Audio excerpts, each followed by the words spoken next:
and look at where Zimbabwe's political and economic agendas go from here. Joining me now is the country's finance minister, Mthuli Ncube, who joins me now. Minister, it is good to see you, Professor. Thank you.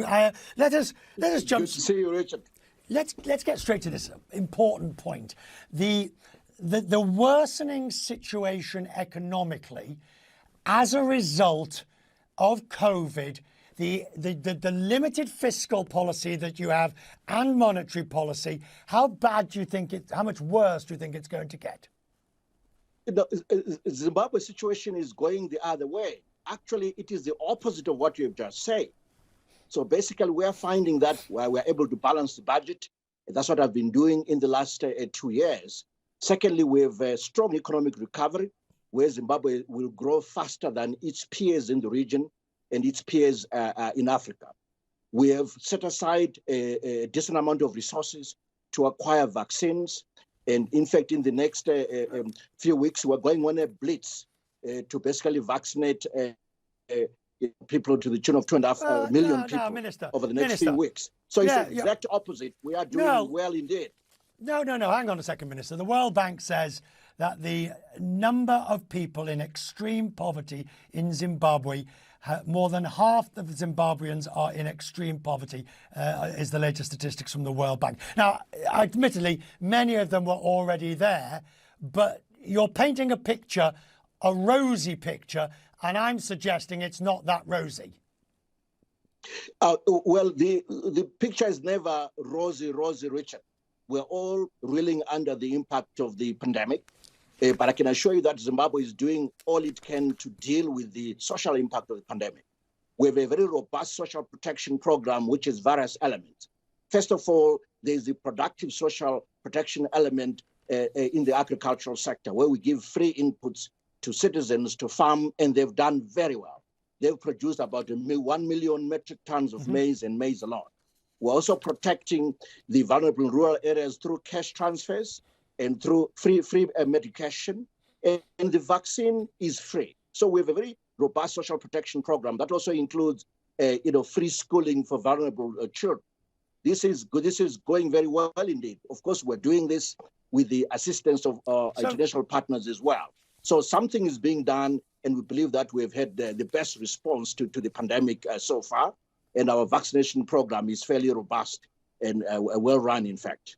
And as you look to, obviously, the Delta variant moving in, and there is this, I mean, there are two things going on here, aren't there? There's the race against virus versus vaccine, and then you've got the race, the balance act of livelihoods versus lives.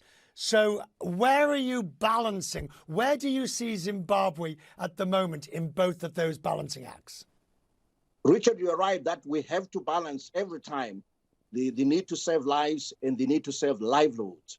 And we have to balance that carefully. So while we have this lockdown, we've made sure that essential industries continue to be open.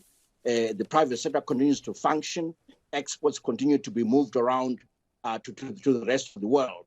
Of course, we've introduced a shorter working day in order to, again, to restrict the movement as well as the transmission of the virus. So it's a balancing act. We've done this just for 2 weeks. After 2 weeks, we'll review, see where we are, see where we need to loosen or extend. But you can be sure we are watching these things like a hawk. I do that.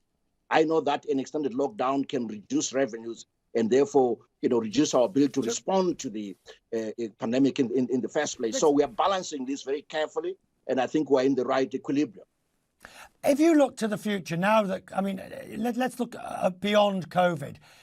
There is disappointment at the extent of the transparency measures being taken by the government. There was a lot more hope than reality has proven in changes of openness and transparency from this government.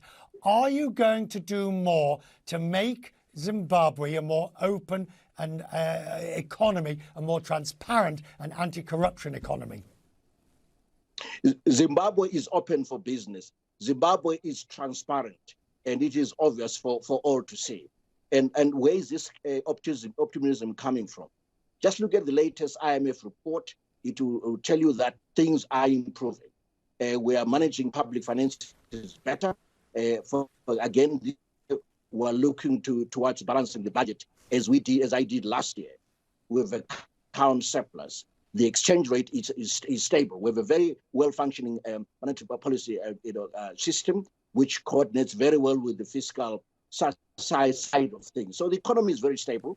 It is growing. Everything is transparent. We have a well-functioning anti-corruption commission that is bringing cases to book. The justice is taking its course. So transparency is improving, and Zimbabwe has improved its rankings in the environment for doing business, which are global, and introduced a Zimbabwe investment development agency, which is explaining to the world how investments are down, how investments are protected. Transparency is improving, and the environment for doing business is improving, and so is the macroeconomy. And we will talk about it in the future. Minister, grateful that you've taken time. It's early evening where you are, and I'm grateful for your time. Thank you, sir. The Zimbabwe Finance Minister. Thank you very much.